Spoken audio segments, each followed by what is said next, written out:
No காலைண்ணே கூப்பிட்டுட்டியா double சொன்னா என்ன விஷயம்? அவ்வளோடா நைட்டு மார்க்கெட் அந்த மாடு ஒன்று ஆயிடுச்சு தெரியுமா? தெரியும் அந்த பிடி சார் அதான் லீவாண்ட நம்ம கிரவுண்ட் இருந்து விளையாடுவாரு.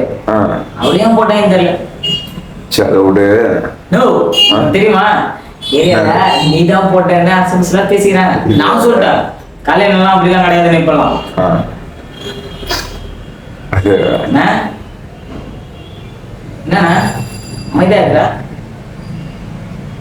தப்பாதுண்ணே நீதான் போட்டியா? அது ஒண்ணா இப்ப என்ன எது கூப்பிட்ட?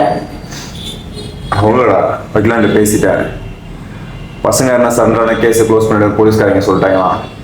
ஆல்ரெடி மொட்டை நெடி எல்லாம் உள்ளதான் இருக்காங்க. இந்த டைம்ல எல்லாம் வேற வேணா பிடிச்சி போடலான்னு பார்த்தா எல்லாம் 13, 14 சுத்திட்டானோ. எனக்கு வேற வழி தெரியல. அப்புறம் தான் எனக்கு ஞாபகம் வந்தது.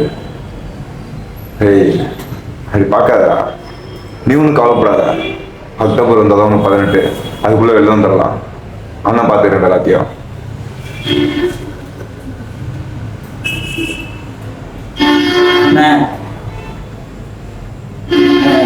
பிடிக்குண்ணே, ஆனால் என்னைக்கும் நம்ம நினச்சது இல்லைண்ணே, நினச்சதே இல்லைண்ணே. எங்கள் அப்பா கத்தி எடுத்து சுற்றுனான், கடைசியில் கத்திலே தான் எல்லாம் சொல்லுவாங்க. செத்தாலும் சரி இந்த கையில கத்தி எடுக்கூடாதுன்னு நினச்சிட்டு இருந்தேன்.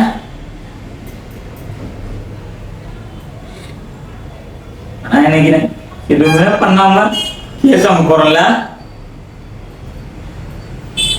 அம்மா சொல்லுங்க கூட சேராத, காலி கூட சுத்தாதன்னு கேட்டா நானு கேட்கலையே.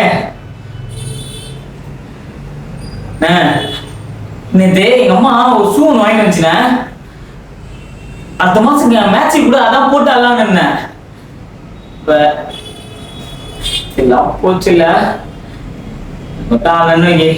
நேஷனல்ஸ் ஸ்போர்ட்ஸ் கோட்டால கவர்மெண்ட் காலேஜ் கவர்மெண்ட் வேலை போயிருப்பான்ல. அவ்வளவுதான்ல கேஸ் வாங்கிட்டா